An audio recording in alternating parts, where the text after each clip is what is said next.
साथियों, अभी हम कपालभाति प्राणायाम सीखेंगे। जैसा कि आप सभी जानते हैं कि कपालभाति प्राणायाम हठ योग के षटकर्मों में से एक है।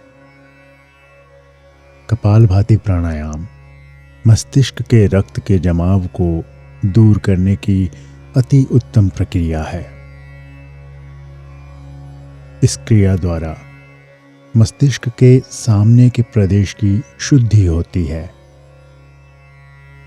इस अभ्यास से विचारों का प्रकटीकरण बंद हो जाता है, मन को विश्राम मिलता है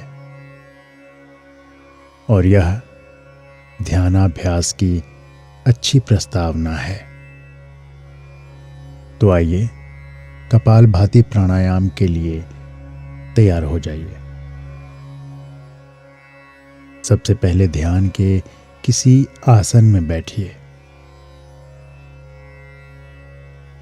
आंखें बंद हों तथा पूरा शरीर शिथिल रहे।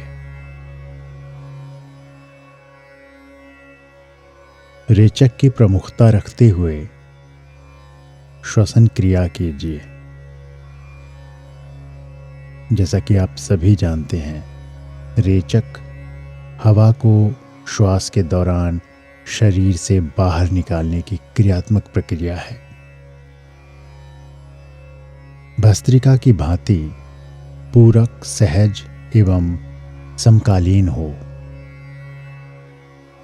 पूरक, जिसे अंग्रेजी में इनहेलेशन भी कहा जाता है, हवा को श्वास के दौरान शरीर में प्रवेश करने की क्रियात्मक प्रक्रिया होती है।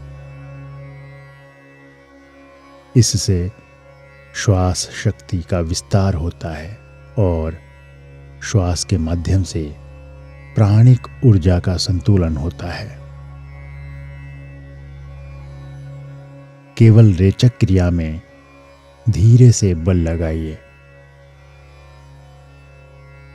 60 से 100 तक रेचक के पश्चात दीर्घ रेचक तथा एक साथ जालंधर बंध, मूल बंध तथा उड्डयन बंध का अभ्यास कीजिए। नेत्रों को बंद रखे हुए ही भूमध्य में शून्य पर ध्यान कीजिए। बंधों को शिथिल कर धीरे धीरे पूरक कीजिए। संपूर्ण शरीर को शिथिल कर दीजिए।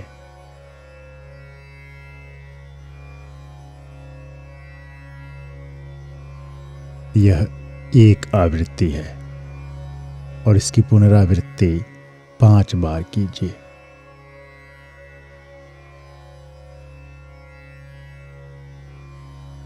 अगर हम इस अभ्यास के समय की बात करें तो प्रारंभ में जो विधि अभी बताया गया है उस विधि से ही अभ्यास कीजिए। उच्च अभ्यासी मित्र ध्यान की पूर्व तैयारी के लिए आवृत्तियों की संख्या 5 से 10 तक बढ़ा सकते हैं। कुंभक की अवधि धीरे धीरे बढ़ाइए। ध्यान देने वाली एक महत्वपूर्ण बात यह है कि इस प्राणायाम को एक अनुभवी और शिक्षित प्रशिक्षक के मार्गदर्शन में ही किया जाना चाहिए। सबसे पहले इस अभ्यास को अच्छी तरह से सीखा जाए ताकि यह सही तरीके से किया जा सके, जिससे कि किसी भी प्रकार की समस्या से बचा जा सके। कपालभाति अभ्यास को करने के लिए अगर स्वास्थ्य की स्थिति की बात करें तो यह अभ्यास किसी भी स्वास्थ्य स्थिति जैसे गर्भावस्था या आंतरिक रोगों के बारे में जानकारी होने पर ही किया जाना चाहिए। यदि कोई व्यक्ति किसी ऐसी स्थिति में है जिसमें कपालभाति करने में संकट हो सकता है तो उसको यह क्रिया नहीं करनी चाहिए। इस प्राणायाम को सीखने के लिए समय देना अति आवश्यक है।